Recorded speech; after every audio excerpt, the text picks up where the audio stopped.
Standing along track 32, I heard a whistle blow and the click-clacking of metal against metal.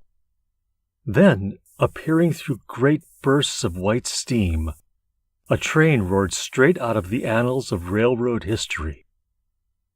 The engine was a big black monster of moving parts. The turbines were pumping, the furnace was belching, the wheels were screeching, the headlight was shaking, and the hulking steel body was pulsating like an overworked heart.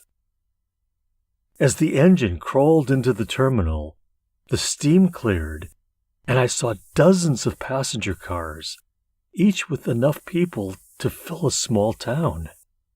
There were people in the seats and in the aisles, in the luggage compartments and in the bathrooms, hanging out the windows and jammed between the doors.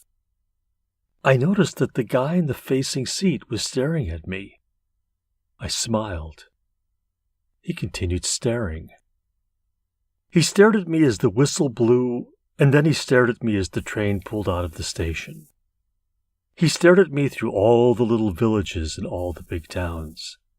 He stared at me through Vapi, Valsad, Surat, Ankleshwar, Bharuch, Vadodara, Godhra, Jaipur, and Alwar. I dozed off a few times, but was awakened by the constant jerking of the train, the intense heat, and the guy sitting across from me. His gaze was searing right into my flesh. Then, just before New Delhi, he gathered his bags as the train pulled into yet another village. He walked toward the door, then turned back and looked at me one last time. "President Richard M. Nixon," he said. Later, as I stood under a cold shower, trying to wash the layers of dirt and grime off my body, I thought about that guy on the train and his piercing stare. What the hell was he looking at? What was in his mind?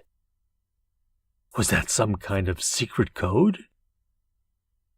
"I'll give you President Richard M. Nixon,"